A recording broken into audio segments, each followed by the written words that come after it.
Hi YouTube, it's Steph Carnage here, and I'm going to do a book review. This one is going to be on Tomie by Junji Ito. This is his horror comic collection. I should probably start saying that Junji Ito is probably one of the more famous horror manga writers. His other series include Spiral and Gyo, the Stench from Beneath, or something like that. His horrors are normally really surreal, kind of like Uzumaki. Sorry, Spiral. Uzumaki was basically just a horror about people becoming obsessed with spirals, and it was really weird. And Gyo was about like mechanical things being made up biomechanically under the sea and attach himself onto fish, and the fish came on the sea, onto land, and then attacked all the people, and then people got caught in these machines. And then all that kind of stuff happened. And Tomie, I'm going to now, is about a Japanese girl who, I guess in the simplest terms, would be saying she cannot be killed.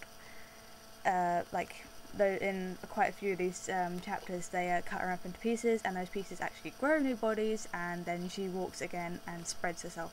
So I guess she's kind of like a really violent dandelion, kind of just gets spread about, and she has demonic powers, would be the best way of putting it, in classic Japanese horror style. She's got long black hair, and she's the one that you expect to find crawling around headless somewhere. In the first book, we see her. The first chapter is kind of like a story of her on a class trip, and she's got something going on with a teacher, and on that trip she accidentally falls, and then the class decide what they're going to do. Instead of call the police, they decide to kind of chop her up into little pieces. That's the first chapter, and from that point you kind of see that she's already something supernatural, because obviously she comes back to life after that and is kind of spread around.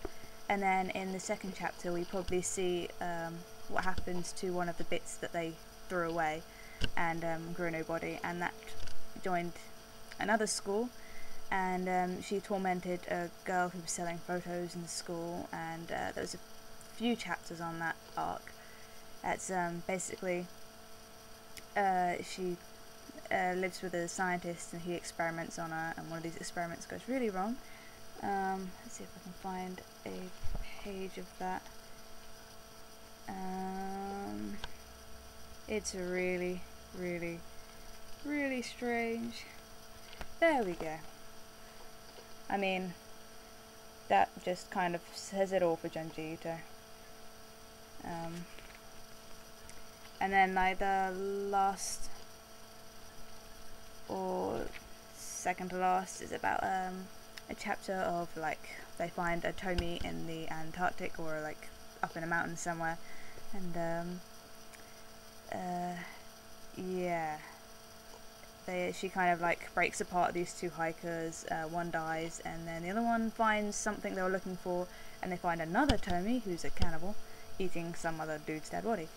And the last chapter kind of leaves off with a town discovering like an undersea, there's something going on under the sea. Loads of people are like committing suicide, all young men committing suicide, and they go check it out and nothing's there. But one dude sees that underneath the water surface there's hundreds of Tomies, and they kind of like eat all the suicides, and yeah. And then at the end of that you see like all these Tomies come out of the water and walk off and disperse, and I guess that leaves off for the second Tomie, which I haven't got yet. I've read some reviews online for the second one, and they said it isn't as good as the first one, even if this one is a little bit confusing. But with Junji Ito you kind of have to persevere, because that's just how it is. I mean, the Uzumaki series, you wouldn't have thought it'd be really freaky, but I actually found myself kind of freaked out by spirals for a little while. So it does get, he is a good horror writer, because it's one of those ones where you will think twice about things after you read some of his series. Like, you'll never think of fish in the same way again if you read his Gyo series.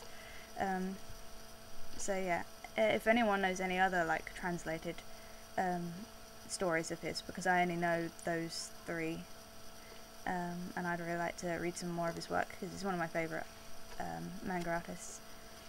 So yeah, I'll see you next time for the next review.